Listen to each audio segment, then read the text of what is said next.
अस्सलाम वालेकुम अज़ीज़ तलबा। इससे पहले हमने स्वाध्याय उर्दू में किस तरह से रजिस्ट्रेशन करें इसके मुकम्मल तरीके के बारे में जान चुके हैं। अब हम स्वाध्याय उर्दू में मश्क हल कैसे करें इसका मुकम्मल तरीका जानेंगे। वीडियो पूरी तवज्जो के साथ देखें। अगर वीडियो पसंद आए तो लाइक करें, शेयर करें और वीडियो आपको कैसी लगी इस पर कमेंट करें और हमारे चैनल को ज़रूर सब्सक्राइब करें। चलिए हम मश्क हल करना सीखते हैं। सबसे पहले अपने व्हाट्सएप में स्वाध्याय उर्दू पर क्लिक करें, जैसे कि आपको स्क्रीन पर दिखाई दे रहा है। जैसे ही आप स्वाध्याय उर्दू पर क्लिक करेंगे आपको सामने मैसेज दिखाई देगा, जिसमें एक नंबर पर आपका नाम दिखाई देगा। जैसे आपको मेरी मोबाइल की स्क्रीन पर दो नाम दिखाई दे रहे हैं, वो इसलिए कि इसमें मैंने दो बच्चों का रजिस्ट्रेशन किया हूँ। नंबर 1 पर रेहानुद्दीन सलीमुद्दीन जो 5वीं जमात का तालिब इल्म है, और नंबर 2 पर अहमद यासीन जावेद अहमद जो जमात अव्वल का तालिब इल्म है। चलिए अब हम अहमद यासीन जावेद अहमद इस तालिब इल्म की मश्क शुरू करते हैं। अहमद यासीन जावेद अहमद इसका नंबर 2 है, इसलिए मैं मैसेज में नंबर 2 टाइप करके मैसेज को सेंड करूँगा। जैसे ही आप तालिब इल्म का नंबर टाइप करके सेंड करोगे आपको फ़ौरन बाद एक रिप्लाई मिलेगा, जिसमें आपको मज़मून का नाम और 10 सवालात हल करने के लिए दिए जाएंगे। अगर आप मश्क हल करने के लिए तैयार है तो नीचे 2 ऑप्शन दिए गए हैं, जिसमें नंबर 1 पर लिखा गया है कि हाँ मुझे जो है सवालात सेंड करो, मैं तैयार हूँ। और अगर आप सवालात हल करने के लिए या मश्क हल करने के लिए तैयार नहीं है तो नंबर 2 टाइप करके सेंड करें कि नहीं मैं अभी तैयार नहीं हूँ। अब हम मश्क करने के लिए तैयार है, इसलिए मैं यहाँ पर 1 टाइप करके मैसेज को सेंड कर दूँगा। इसमें ज़रूरी बात ये कि हमको सवाल हल करने के लिए दिया जाएगा, जिसमें ऊपर सवाल पूछा जाएगा और उसके लिए 4 ऑप्शन दिए जाएंगे। हमें जो है सही जवाब का इंतखाब करना है और उसका नंबर टाइप करके मैसेज को सेंड कर देना है। मश्क मुकम्मल हो जाने के बाद आपको एक रिप्लाई मिलेगा, जिसमें ये बताया जाएगा कि आपके 10 में से कितने सवालात के जवाबात सही हुए हैं। फिर उसके बाद आपको एक PDF दी जाएंगी, जिसमें ये बताया जाएगा कि आपने किस सवाल का कौन सा जवाब लगाया है। उस PDF को डाउनलोड करके आपको अपने क्लास टीचर के व्हाट्सएप पर शेयर कर देना है। चलिए अब हम मश्क हल करते हैं। मुझे यहाँ पर मज़मून मैथ के 10 सवालात हल करने हैं। पहला सवाल मेरी स्क्रीन पर आ चुका है, जैसा कि आपको दिखाई दे रहा होगा। सवाल को पहले अच्छी तरीके से पढ़ ले, जवाब देने की जल्दी ना करें। जब तक आप पहले सवाल का जवाब नहीं देंगे तब तक आपको दूसरा सवाल नहीं मिलेगा। इसमें आपको 3 मज़मून की मश्क हल करना है, जिसके लिए आपको पूरा हफ्ता दिया जाएगा। चलिए अब हम मश्क हल करते हैं। स्क्रीन पर मेरे सामने पहला सवाल है। अब मैं सवाल पढ़ता हूँ। मंदरजा झील में से कौन सी तस्वीर 3 से मुख्तलिफ नंबर दिखाती है? इस सवाल के लिए नीचे हमारे पास 4 ऑप्शन दिए गए हैं। अब इसमें से हमें सही जवाब का इंतखाब करना है और उसका नंबर टाइप करके मैसेज सेंड कर देना है।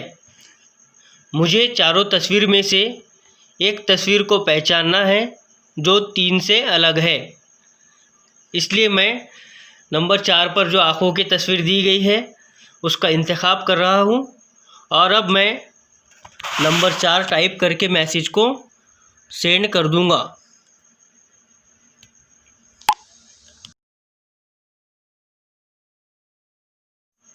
अब हमारे सामने दूसरा सवाल आ चुका है, जिसमें ये पूछा गया है कि 3 ये अदद लिखते वक्त आपको किस शक्ल की मदद होगी।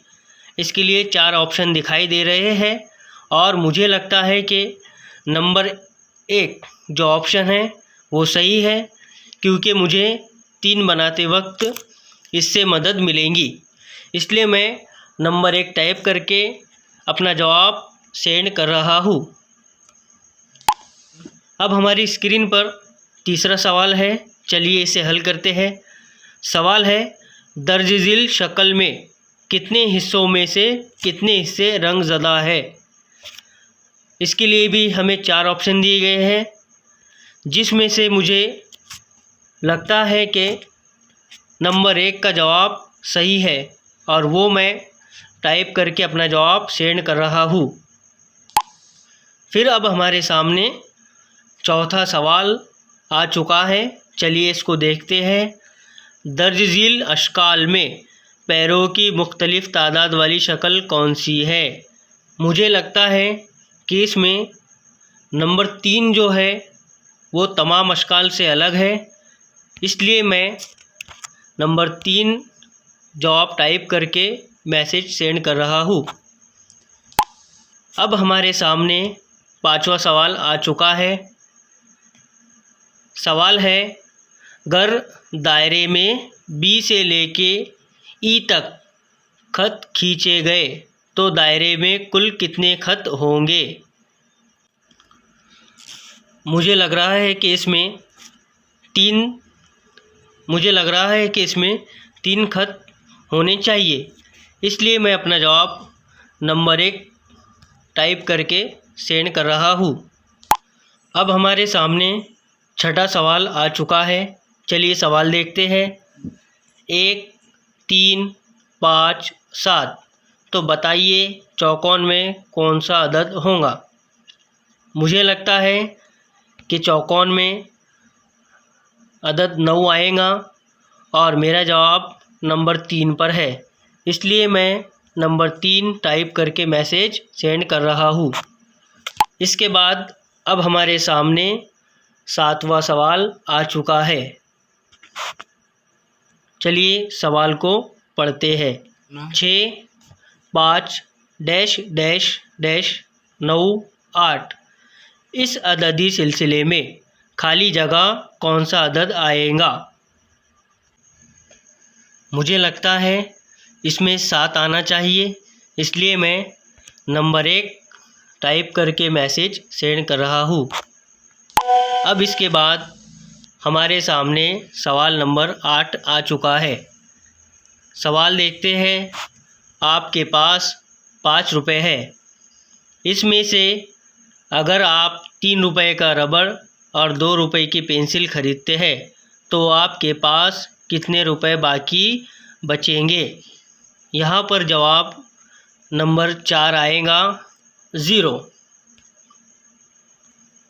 अब हमारे सामने सवाल नंबर 9 आ चुका है।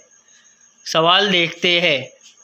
टोकरी में कुल 7 केले थे, राम ने 3 और यास्मीन ने 2 केले खाए, तो टोकरी में कुल कितने केले बचे। मुझे लगता है कि टोकरी में सिर्फ 2 केले बचे हैं, इसलिए मेरा जवाब नंबर 3 पर है। मैं 3 टाइप करके मैसेज सेंड कर रहा हूँ। अब हमारे सामने आखिरी सवाल नंबर 10 आ चुका है, चलिए सवाल देखते हैं। डिब्बे में तिल और बेसन के कुल लड्डू की तादाद 9 है। अगर बेसन के लड्डू 3 हो तो तिल के लड्डू कितने होंगे वो पहचानो। डिब्बे में 6 लड्डू तिल के होंगे, इसलिए मैं ऑप्शन नंबर 2 टाइप करके मैसेज को सेंड कर रहा हूँ।